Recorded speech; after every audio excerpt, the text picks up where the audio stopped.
Hello everybody, welcome back to the classroom. कैसे हैं आप सब लोग? बढ़िया हैं।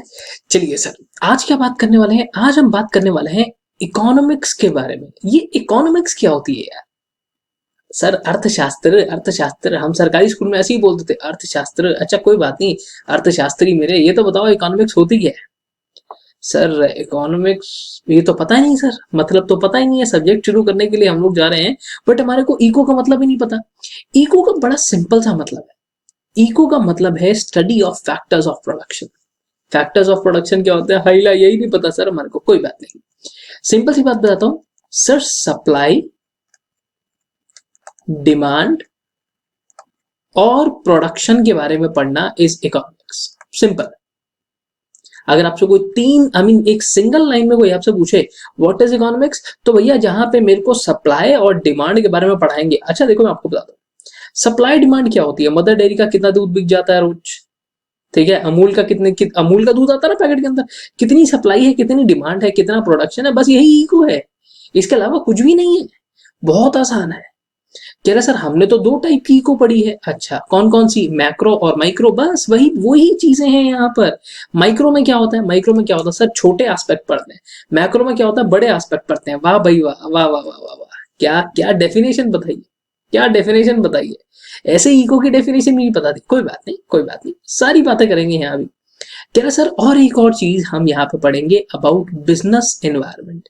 बिजनेस एनवायरनमेंट मतलब, सर देखो, आज आप यार मेरे सामने बैठे हो सकता है कल को आने वाले टाइम में आप इतने अमीर हो जाओ कि भाई 1500 करोड़ रुपए आप ऐसे ही डोनेशन दे दो रतन टाटा की तरह। रतन टाटा ने दी थी ना कोरोना वायरस के टाइम पे। हाँ, तो कहता है सर अब बिजनेस में बड़ी सारी चीजों का ध्यान रखना पड़ता है।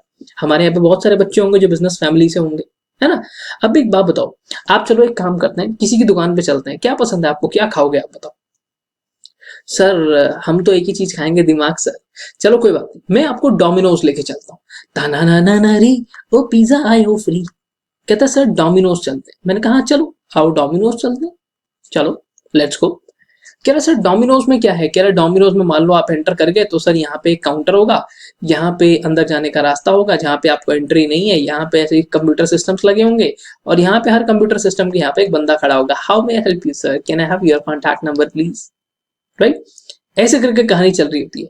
अब क्या डोमिनोज को खाली पिज्जा बनाना बहुत है? डोमिनोज पिज्जा बना रहा है, तना ना ना ना री चीज, बस पिज्जा ले लो, एक्स्ट्रा चीज करवा लो, ये वो। तो अब क्या सिर्फ पिज्जा बनाना और उसको बेच देना बहुत है इतना? पिज्जा बनाना तो वो क्या है? प्रोडक्शन। सर डोमिनोज ने पिज्जा बना दिए 500, ये क्या है? सप्लाई। सामने डिमांड भी देखनी पड़ेगी, कितनी डिमांड है कितनी डिमांड नहीं है। आप धड़ाधड़ धड़ाधड़ धड़ाधड़ बनाए जा रहे हो, क्या आप सप्लाई डिमांड देख रहे हो? ये इको में आता है। अब सर पिज्जा बनाने के लिए कुछ लोग हैं, जो मैंने आपको बताया पिज्जा क्या होता है, कुछ लोग हैं जो इसके जो पिज्जा बनाते हैं, उनका भी ध्यान रखना है। बिजनेस चलाने के लिए आपको गुड्स का ध्यान रखना पड़ता है, रॉ मटेरियल का ध्यान रखना पड़ता है, सर लेबर का भी ध्यान रखना पड़ता है यार। आपने कभी देखा आपके घर में फंक्शन होता होगा तो सामने लेबर, वो लोग होते हैं हलवाई जो खाना बना रहे होते हैं यार, उनका भी ध्यान रखना पड़ता है। बिजनेस ऐसे नहीं चलता, हर एक चीज का आपको ध्यान रखना पड़ता है।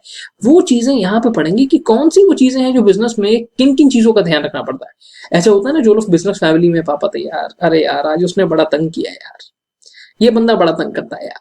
ठीक है, तो ऐसे चलता है। कौन कौन सी चीजों का ध्यान रखते हो? जैसे आपको कोई पसंद आ जाता है, अरे हो जाता है सर, क्या बात कर दी, दिल पे लगी सीधे। आपको कोई पसंद आ जाता तो फिर क्या होता है? आप भाई उसके हर चीज का ध्यान रखते हो, उसको क्या पसंद है क्या पसंद नहीं है, हर फेवरेट कलर, उसको चॉकलेट भी दोगे जाके, तुमने खुद खरीद के ना खाई हो कभी, बट उसको जरूर लेके दोगे। नहीं नहीं, डेयरी मिल्क सिल्क, कम से कम सिल्क तो लेके दूंगा ही बेबी को। अबे बेबी यहाँ ध्यान दो। ठीक है, अब चलते हैं आगे। सर ये इन्वायरमेंट भी 25 मार्क्स का है और बिजनेस इको भी 25 मार्क्स का है। ठीक है, सबसे पहले हम बात करेंगे इको के बारे में, जो 25 मार्क्स की आपके चैप्टर आपके वहां पे आने वाली है। कह रहा सर देखो एक बात बताओ, डोमिनोज कितने पिज्जा बनाएगा? मैंने कहा उतने ही पिज्जा बनाएगा जितने उसके बिक जाए। एक हलवाई कितने समोसे बनाता है? कह रहा उतने ही बनाता है जितने उसके बिक जाए, बच जाएंगे तो सर काम खराब हो जाएगा। कह रहे एग्जैक्टली, यहाँ पे हम यही बात करेंगे, बेसिक्स पढ़ेंगे, डिमांड और सप्लाई के क्या बेसिक्स हैं, मार्केट कंपटीशन किस टाइप का होता है। एक बात बताओ,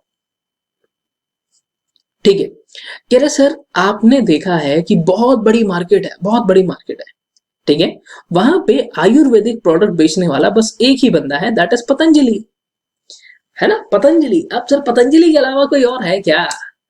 नहीं सर, पतंजलि का तो कोई कॉम्पिटिटर ही नहीं है। एक जमाने में थे, बैद्यनाथ था, आपका डाबर था, बट अब पता नहीं वो लोग कहाँ हैं। पतंजलि इतना आगे ग्रो करके जा चुका है। पतंजलि ने क्या किया, आयुर्वेदा को एफएमसीजी में डाल दिया, राइट। अब पतंजलि एफएमसीजी में है, बट पतंजलि की तरह इतने सारे प्रोडक्ट्स एक कंपनी के नहीं है। ये सब इकट्ठे भी हो जाए तो भी नहीं बना पाते। कह रहा सर ठीक इसी तरीके से अब मार्केट कंपटीशन होता है। सिंगल पर्सन है, बहुत सारे लोग हैं बेचने, बहुत सारे लोग हैं खरीदने वाले, पर बेचने वाला है एक ही है। मार्केट कितने तरीके है, कुछ ऐसी जगह होती है जैसे आप बता जाते हो, जैसे आपने सुना होगा वीकली मार्केट होती है ना, आवाज लग रही है, बेचने वाले बहुत है, 150 रुपए सेल, 150, 150 रुपए, 150 रुपए, 150 रुपए, ये क्या है? ये कौन सी कंपटीशन है? Large number of buyers, large number of sellers, perfect competition, oligopoly, monopolistic competition, ये सारे कंपटीशन कैसे होते हैं? अच्छा एक बात बताओ, मान लेते हैं चलो मेरी हलवाई की दुकान है, मैं सर दिन में ना 500 समोसे बना के बेच देता हूँ। 500 समोसे बना के आप बेच देते हो, हाँ। अब एक बात बताओ, अगर ये 500 समोसे की डिमांड बढ़ के रोज की 50,000 समोसे हो जाएगी तो मैं क्या करूंगा? सर तो आप पढ़ाना छोड़ दोगे और क्या? अच्छा, अच्छा, शाबाश शाबाश। कह रहा सर यहाँ पे अगर मेरा जो प्राइस था, अगर ये 10 रुपए था तो मैं क्या करूंगा? सर आप रेट बढ़ा दोगे? नहीं नहीं नहीं नहीं नहीं, याद रखना ये आपने छोटा सा पढ़ा होगा, demand and price they are inversely proportional. Demand बढ़ेगी तो प्राइस कम होगा सर। अगर देखो छोटी सी बात है, बाजार के अंदर समोसे लेता ही नहीं है कोई, अब डिमांड बहुत ज्यादा हो जाएगी तो कॉम्पिटिटर बहुत ज्यादा आ जाएंगे। कॉम्पिटिटर आए तो वो भी ले लो, समोसे ले लो, वो कहेगा भाई नहीं मैक्रोनी वाले समोसे, कोई कहेगा पिज्जा वाले समोसे, कोई कहेगा पास्ता समोसा दे रहा हूं मैं तुम्हारे को। आलू भरने वाला तो बेचारा पीछे ही रह गया। डिमांड इतनी ज्यादा हो गई, अब प्राइस के ऊपर बात आ गई है। डिमांड, प्राइस एंड सप्लाई, इन सब चीजों के बारे में बेसिकली हम बात करेंगे पहले, एंड लेटर ऑन हम बात करेंगे कि बाजार किस टाइप का होता है। एक होती है ना थोक मार्केट होती है, एक रिटेल मार्केट, थूक नहीं, थूक नहीं, थोक थोक। होलसेल मार्केट होती है, रिटेल मार्केट होती है, क्या फर्क होता है दोनों के अंदर? वही बेसिक बेसिक चीजों से चलेंगे। आपके घर के यहाँ जो शनि बुध सोम मंगल जो भी बाजार लगता है वहां पे चलेंगे, कुछ खरीदारी करेंगे और आपको समझ में आ जाएगा कि खेल है क्या। कह रहे सर अब आते हैं नेशनल इनकम पे। नेशनल इनकम कैसे होती है यार? नेशनल इनकम कैसे होती है? देखो, इसकी जो कंप्यूटेशन है वो सबसे आसान है, बहुत आसान है सर। अगर यहाँ पे पेपर के अंदर उसने 1% भी आपसे प्रैक्टिकल पूछ लिया ना, तब तो मजे आ गए आपके, समझो मजे आ जाएंगे आपके। क्योंकि कुछ ही फैक्टर हैं, गिने चुने 4 फॉर्मूले लगेंगे और जो भी होगा कैलकुलेट हो जाएगा। कह रहा सर ठीक है, नेशनल इनकम की बात कर रहा था मैं यहाँ पे। अब सर देखो मेरी इनकम मान लेते हैं, चलिए सर की इनकम है, मान लेते हैं 100 रुपीज। 100 रुपीज सर की कमाई है, कितनी? 1 साल की। 1 साल की कमाई है सर की 100 रुपए। अब ऐसे ही यार मेरी अगर 100 रुपए है तो मेरे जैसे 130 करोड़ देशवासियों की कमाई, भाई और बहनों, कितनी होगी बताओ? कह रहे ये क्या है, नेशनल इनकम है। पूरे नेशन की इनकम कितनी होगी, एग्जैक्ट डेफिनेशन वहीं जाके बताऊंगा, एग्जैक्ट फंडे वहीं बताऊंगा, अभी सिर्फ छोटी सी बात करो। ठीक है सर, ठीक है। कह रहे सर अब आपने देखा है कि हर साल फरवरी के अंदर बजट आता है। कह रहे हाँ बजट आता है, ये बजट क्या होता है यार? देखो मैं आपको बताता हूँ, आपने बहुत बार देखा होगा कि अगर आपके घर में आपकी मम्मी को पैसे मिले हैं खर्चे के, मान लीजिए चलिए आप अमीर आदमी है सर, 50,000 रुपीज पर मंथ, या चलो छोड़ो 5 लाख रुपए महीना आपकी मम्मी को घर खर्चे का मिलता है। सर क्या बात कर रहे हो? नहीं सर एक जीरो हटा दो सर, 50,000 का होता है सर। चलो ठीक है, उसमें मेड के पैसे देने हैं तो प्रॉब्लम हो जाएगी फिर, थोड़ा तो बढ़ा लो यार, चलो कोई बात नहीं आपकी मर्जी।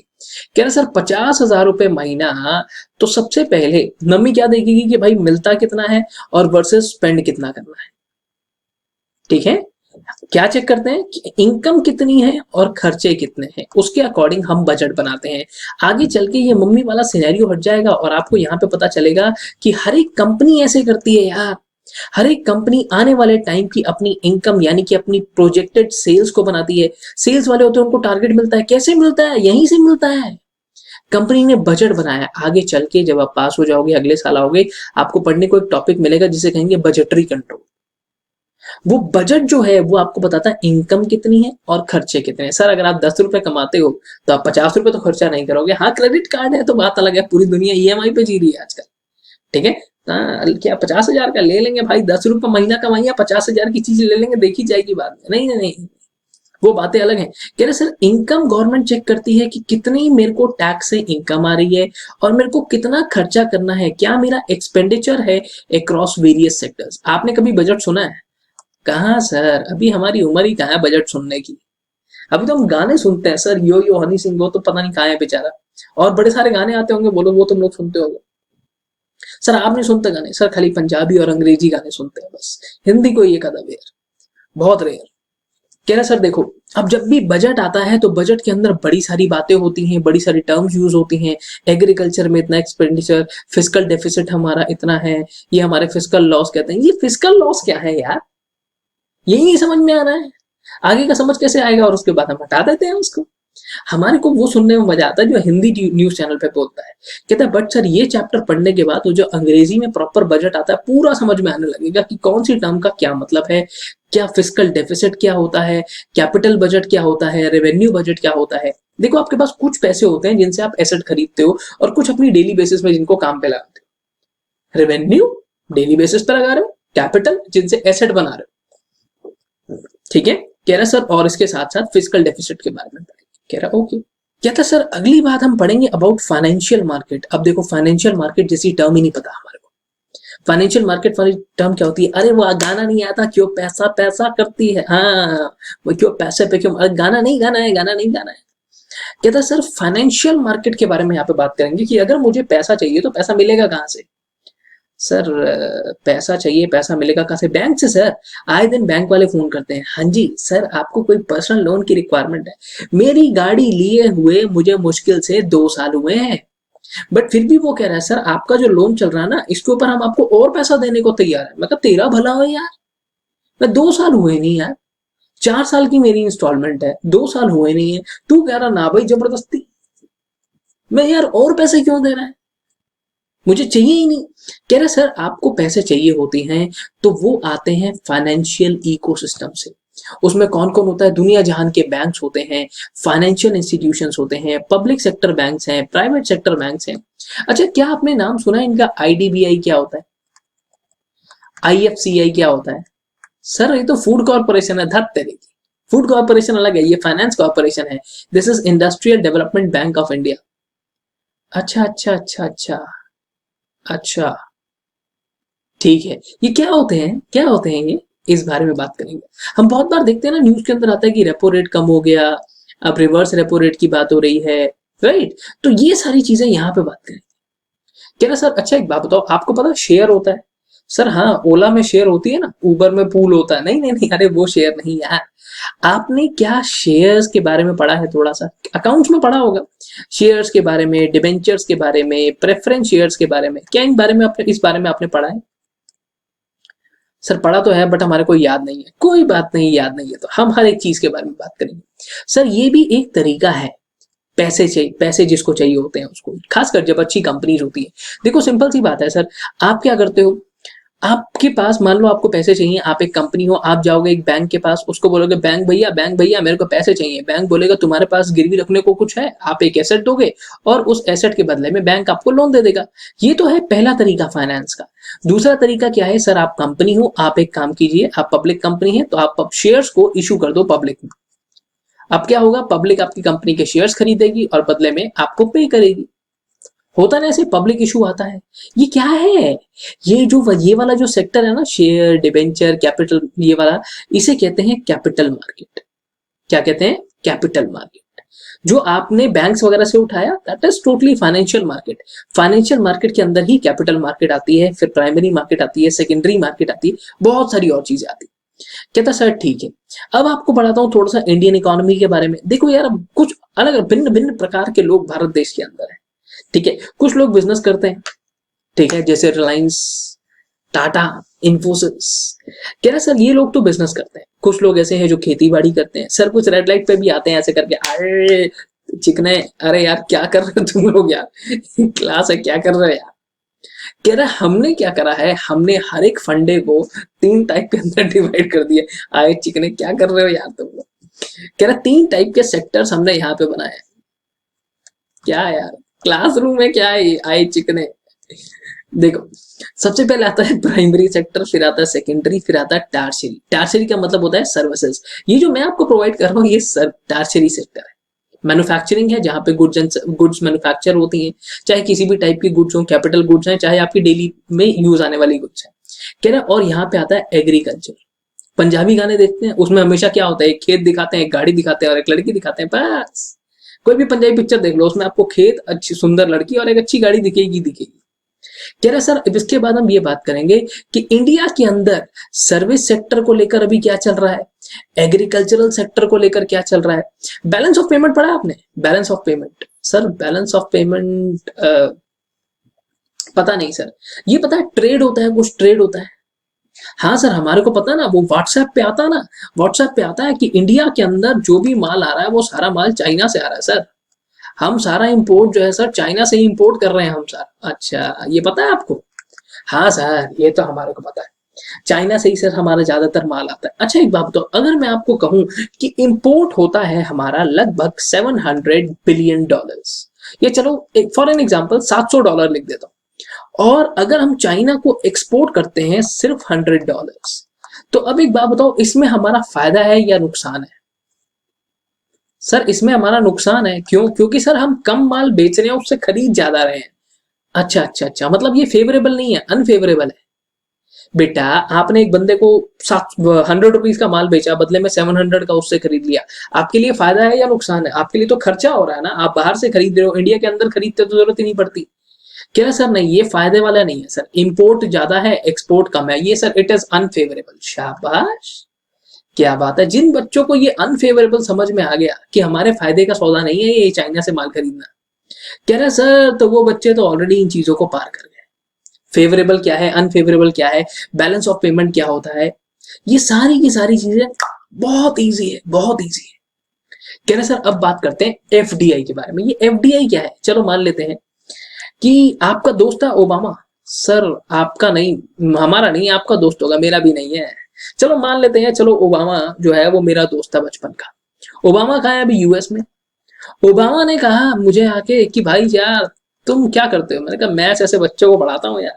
कह रहा तो मैं तुम्हारी कंपनी में पैसा लगाना चाहता हूँ। मैंने कहा कितना? ओबामा ने कहा मैं लगा दूंगा 100 करोड़ रुपए लगा दूंगा। मैं कहा ओ माय गॉड, पहले तो मुझे चक्कर आ गया, 2 दिन तक मुझे होश नहीं आया। तो मैंने कहा कहता है 100 करोड़ रुपए लगा दूंगा। कहा चलो ठीक है, ओके 100 करोड़ लगा देना भाई तुम। कह रहे सर अब ओबामा जो है ये यूएस में है, मैं हूं इंडिया में, मतलब ऐसे ही वो पैसे बोरी में भर के ले आएगा और लगा देगा?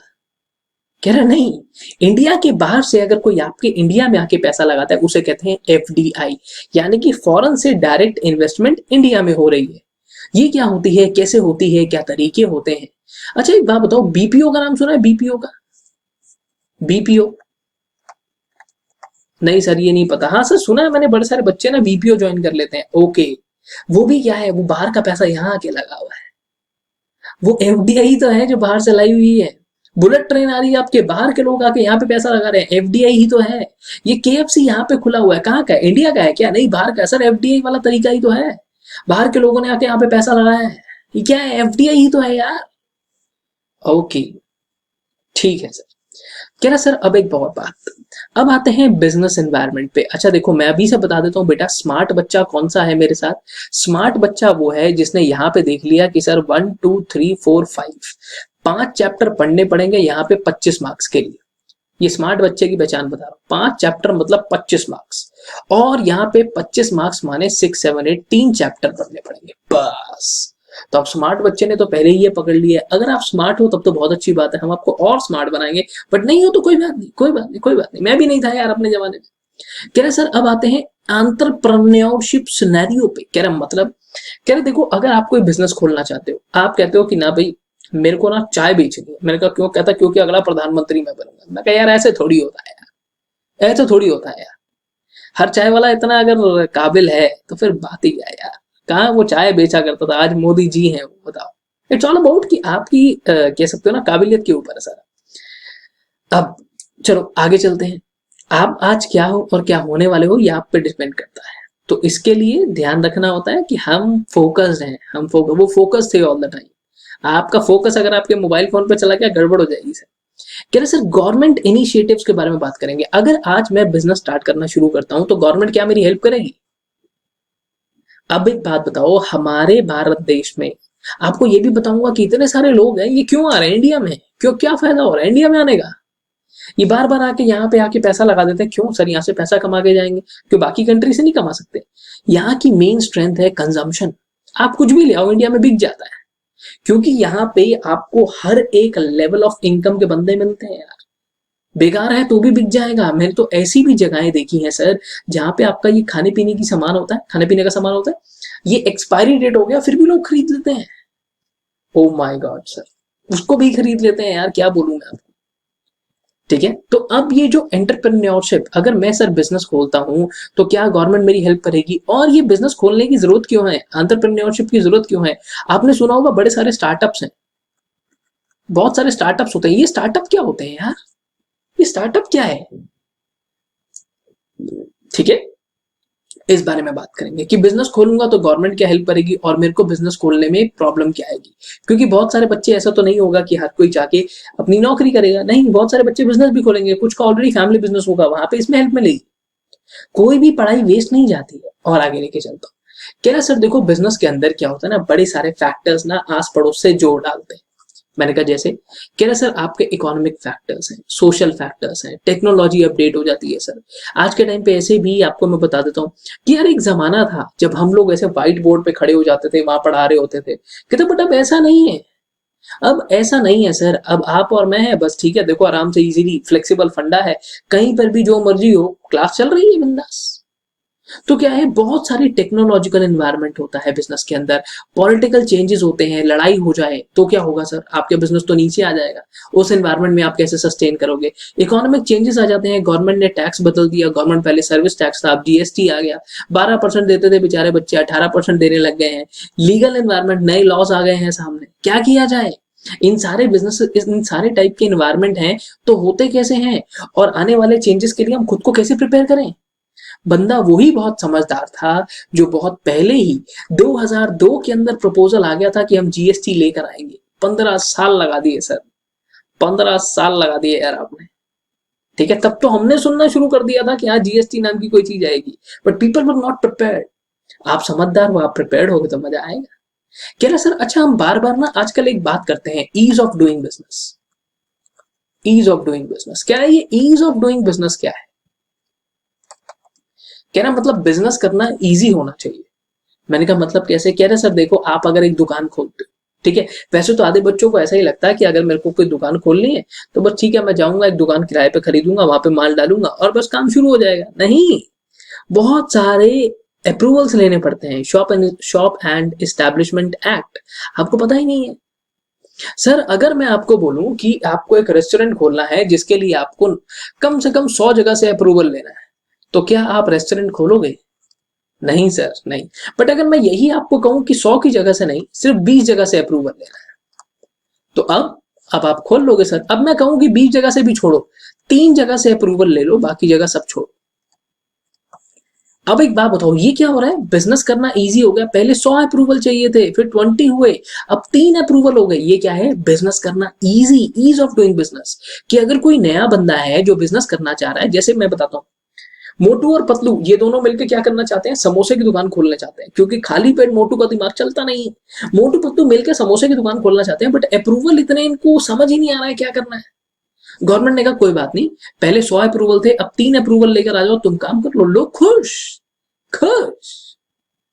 कह रहा है सर अब एक और चीज पे आता हूं, आपने बहुत बात जो गवर्नमेंट होती है, अब एक बात बताओ, सेंट्रल गवर्नमेंट है, ठीक है, मोदी जी, मित्रों, साथियों, अब एक बात बताइए कि अगर सारे के सारे काम जो करने हैं, चाहे वो काम आपके कंपनीज एक्ट 2013 में हो, चाहे वो काम आपके इंसॉल्वेंसी के क्यों ना हो, और चाहे वो काम आपके सेबी के हों, चाहे वो काम आपके कंपटीशन के हों। सर कंपटीशन माने, अरे कंपटीशन फेयर होना चाहिए ना, जो कंपटीशन है। अच्छा एक बात बताओ, एक बंदा टमाटर बेच रहा है, ठीक है, वो बेचारा खरीद के लाया टमाटर, वो खरीद के लाया, मंडी गया, टमाटर खरीद के लाया, उसने अपनी रेडी लगाई, बराबर में मैंने अपना ठेला लगा दिया, वो कह रहा है 20 रुपए 20 रुपए 20 रुपए। मैंने कहा इसकी दुकान जरूर खाली कराऊंगा। मैंने कहा चलो लुटाओ, वो भी 15 रुपए का खरीद के लाया, मैं भी 15 रुपए का खरीद के लाया।